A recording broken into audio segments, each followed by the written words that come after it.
Salut mes Waria, je vous ai préparé une théorie sur l'équipage des Mugiwara et sur le nombre total de membres qu'il y aura au final.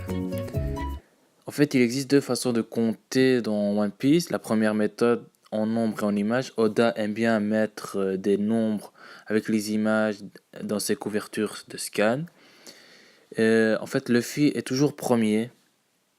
Nami et Zoro toujours deuxième et Nami toujours troisième. Et l'autre façon est par ordre, c'est-à-dire que Zoro est le premier à avoir rejoint l'équipage, Nami la deuxième et Usopp est le troisième, etc., etc. Nous savons aussi que Jinbei est d'habitude en compagnie d'enfants portant un t-shirt avec le nombre 10. Donc, par rapport à la première méthode en nombre en image, nous savons qu'il est le 10e. Mais par rapport à la deuxième méthode, il sera le 9e membre à rejoindre l'équipage.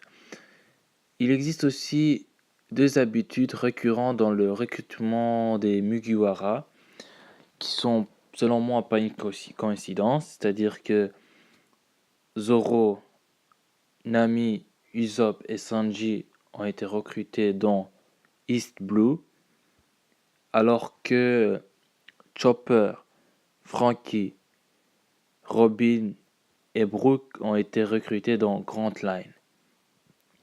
Tout cela ne peut pas être une coïncidence. Et vu que Jinbei le sera dans le Nouveau Monde, il est fort probable que dans le Nouveau Monde, il y ait 4 nouveaux membres portant le total à 12. La deuxième habitude, elle consiste dans le fait que le deuxième membre est toujours une femme.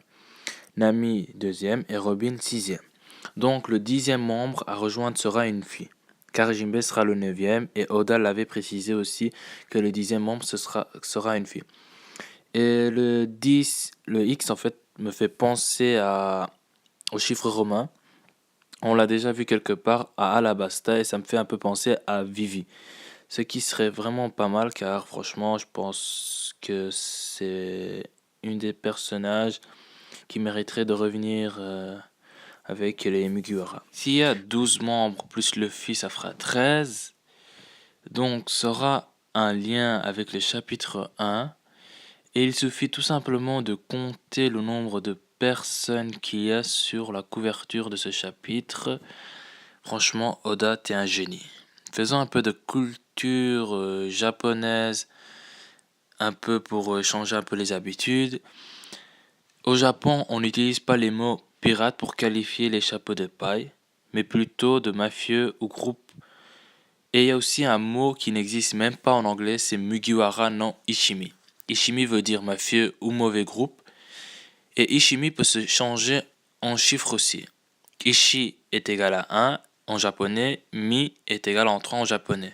Mettez ça ensemble, ça fera Mugiwara no Ishimi est égal à Mugiwara no 13 est égal à chapeau de paille 13, tout simplement. Voilà, si vous avez aimé cette théorie, n'hésitez pas à vous abonner à ma chaîne YouTube.